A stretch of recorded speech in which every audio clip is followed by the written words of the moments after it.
The situation in Puerto Rico post-Hurricane Maria is absolutely devastating. I want to show you a little news clip on that. Check it out. There are so many people without food or water or enough supplies, and there's so much destruction here that it's difficult to get the help to the people that need it. We managed to get to the point of landfall yesterday on the southeast coast of the island, and what we found was a town where people are just trying to survive, and they are scared for what might happen if help doesn't come soon. This morning, harrowing accounts of survival are emerging after Hurricane Maria's devastating blow to Puerto Rico. 155-mile-per-hour winds and 30 inches of rain wiping out the island's power grid, leaving 3.5 million people in darkness. Now that we're south of town, we're seeing some damage that actually looks almost like a tornado came through. Clearly, this is the path of the eye when it came through. We drive to Yabucoa in the southeastern part of the island where Maria made landfall. Millions of trees destroyed. It's just incredible. Just when you think you've reached the end of the eye's path, another entire valley of stripped trees. It's there where we meet Maria Ortiz, waiting in line for clean water that's been trucked in. She runs a nursing home nearby and is in dire need of help. I want the world to know there's a lot of old people here in Puerto Rico that they need help. You know, it's no, we can't let them die. We can't let them die. No, we need diesel for the generator. We need light. We need water. She takes us there, showing the devastation. Her 11 patients are frail, hot, and dehydrated. This generator powers the electricity in the home right now, but she's worried about what will happen when it runs out of fuel. Now I see when that generator runs out. What's we gonna do? What we gonna do?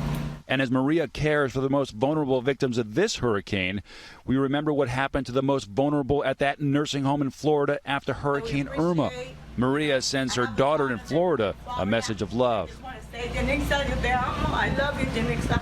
I'm here. Estamos vivos. We're alive. I love you.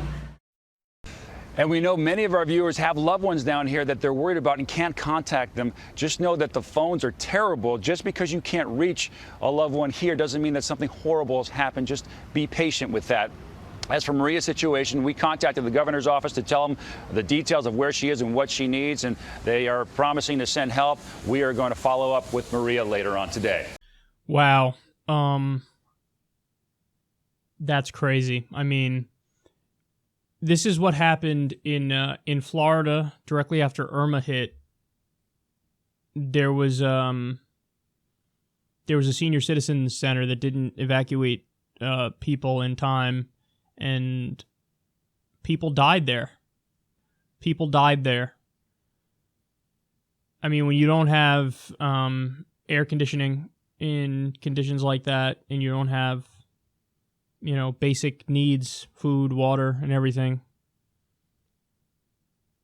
it's absolutely heartbreaking. This is 2017, man. I mean, I unironically agree with what Hillary Clinton said the other day on Twitter. She said Trump and his administration should send the Navy to basically just help with everything. However much aid they're giving, I would quadruple it, I would quintuple it, you got to do whatever you can to try to alleviate this situation. I mean, I've heard 90% of the island is without power.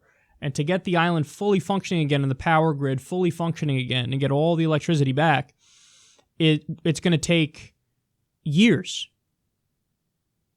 I mean, that's crazy. I mean, it's hard to wrap your mind around that. And there's another story about how there's a dam that's on the verge of failing.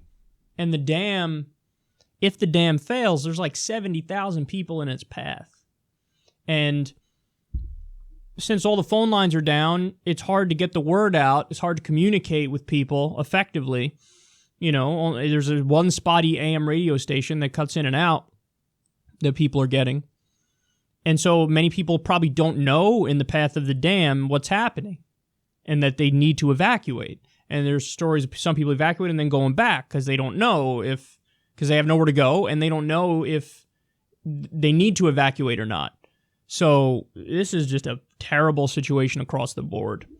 And Puerto Rico got hammered twice because they got hit by Irma, then they got hit by Maria.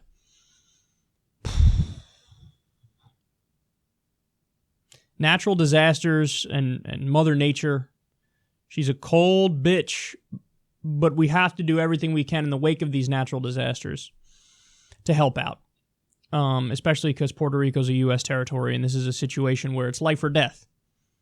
It's life or death. And President Trump is, spending more time with his new travel ban, by the way, crafting a new travel ban and berating NFL stars for nonviolent protests. That's what he's busy doing. Let's get serious, man. Send a lot more help to Puerto Rico because they need it.